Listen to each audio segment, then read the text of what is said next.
proches disparus.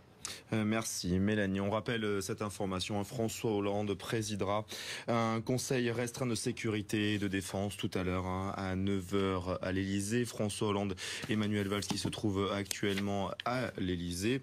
Dominique Rizet, vous êtes toujours avec nous. Est-ce qu'on peut refaire un peu le film donc de cette attaque? On ne parle pas encore d'un attentat, on parle d'une attaque. Donc au moins 77 morts fauchés sur une distance de 2 km sur cette promenade des Anglais. Absolument, ça se passe vers 21h30, promenade des Anglais.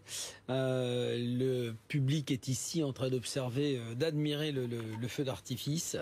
Quand un camion, un grand camion blanc, peut-être un camion frigorifique, un camion de 3 ou 4 tonnes, s'élance dans la foule et va parcourir au moins 2 km avant de s'arrêter et va tuer au moins 70 personnes et en blesser grièvement une trentaine et un peu plus légèrement 40.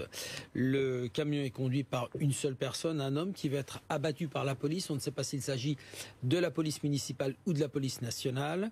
Et quand on va ouvrir la cabine du camion, on va trouver à l'intérieur des armes et des grenades. Voilà ce que l'on sait pour l'instant. Il aurait crié quelque chose, mais rien de bien précis pour l'instant. On va être très prudent là-dessus. Les autorités locales parlent d'un acte criminel, mais se refusent encore de parler d'un attentat.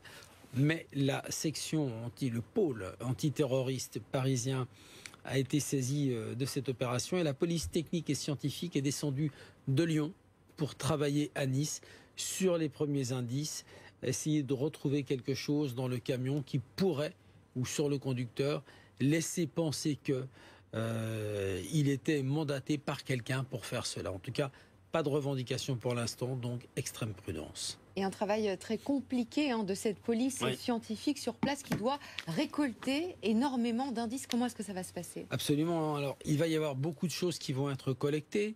D'abord sur le camion lui-même, sur le conducteur. Est-ce que la nationalité du conducteur, va nous en dire long.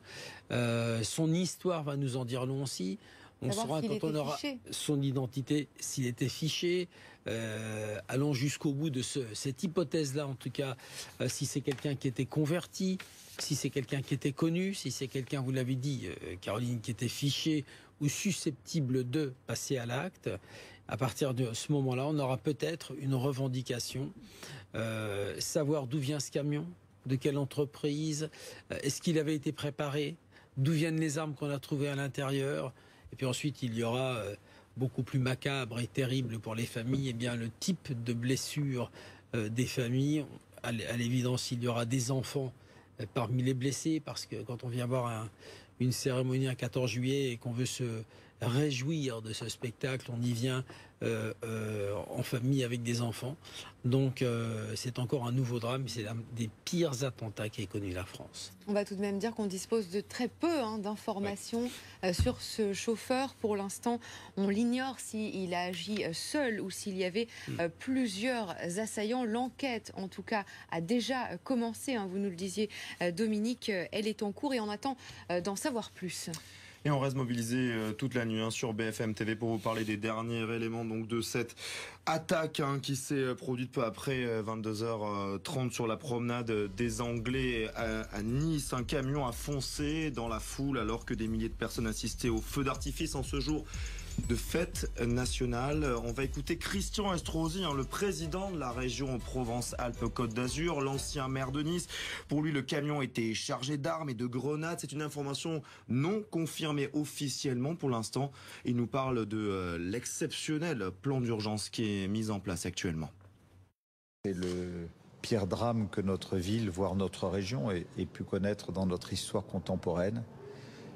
Que c'est une situation où l'exigence qui est la nôtre, celle de Philippe Radal et la mienne, c'est, comme vous le voyez, d'abord de nous mobiliser avec tous nos services, avec les psychologues, avec